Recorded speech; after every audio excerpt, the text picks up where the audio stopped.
It is now my pleasure to introduce to you Dr. Evelyn Brooks Higginbotham, ASALH's National President. She is currently the chair of the Department of Africa and African American Studies at Harvard University. A prolific writer, she has authored and edited numerous volumes, and most notably, she was a recipient of the 2014 National Humanities Medal awarded to her by President Barack Obama. Prior to being elected president, Dr. Higginbotham has had a long history of involvement with the association, including serving for several years on ASALH's Executive Council. In 2008, she was awarded the Carter G. Woodson Scholars Medallion, and in 2012, she was a Living Legacy awardee. Dr. Higginbotham will bring greetings and offer the occasion. She will be followed by luncheon co-chairs, Dr. Gladys Gary Vaughn, member of the Executive Council, and Dr. Sharita Thompson, who will introduce the dais and our special guest. Shh.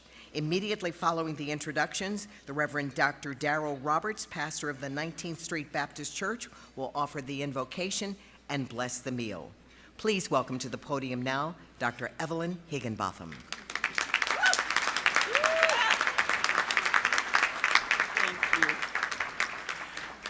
Thank you so much, and greetings. You will hear from my voice that I am congested, and I am not going to shake anybody's hand today, but I do want to tell you how happy I am to see all of you, and what an honor it is to be able to celebrate this, our 91st Black History Month luncheon.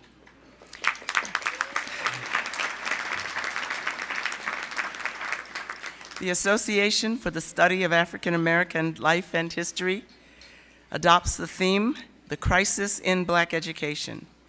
And this theme speaks not merely to the moment in which we are today. This crisis in Black education is a long-standing one that began with slavery, when it was illegal to teach slaves to read and write. And it continues through policies of racial discrimination today. Some of us in here remember Jim Crow and the battle to fight segregated schools in the 1940s and 1950s, and even to deal with the problems of what was called de facto segregation and de jure segregation as late as the 1960s. But now, in the 21st century, and in fact, right at this present time, we find ourselves deeply worried about the effect of future federal policies on our students in public schools. The existing problems at both the K through 12 and the college levels are very real and very menacing, and they are multiple and varied in nature.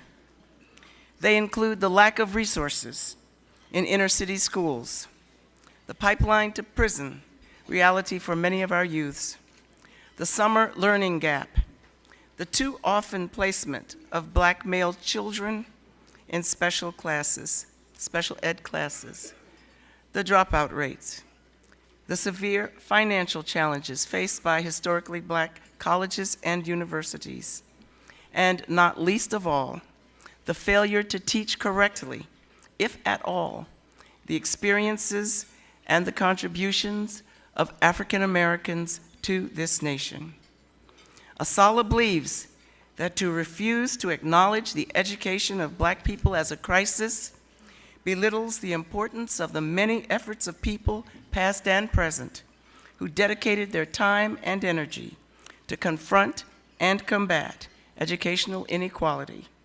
Let us commemorate Black History Month and this entire year and the years to come by renewing our commitment to addressing the crisis in Black education. Thank you.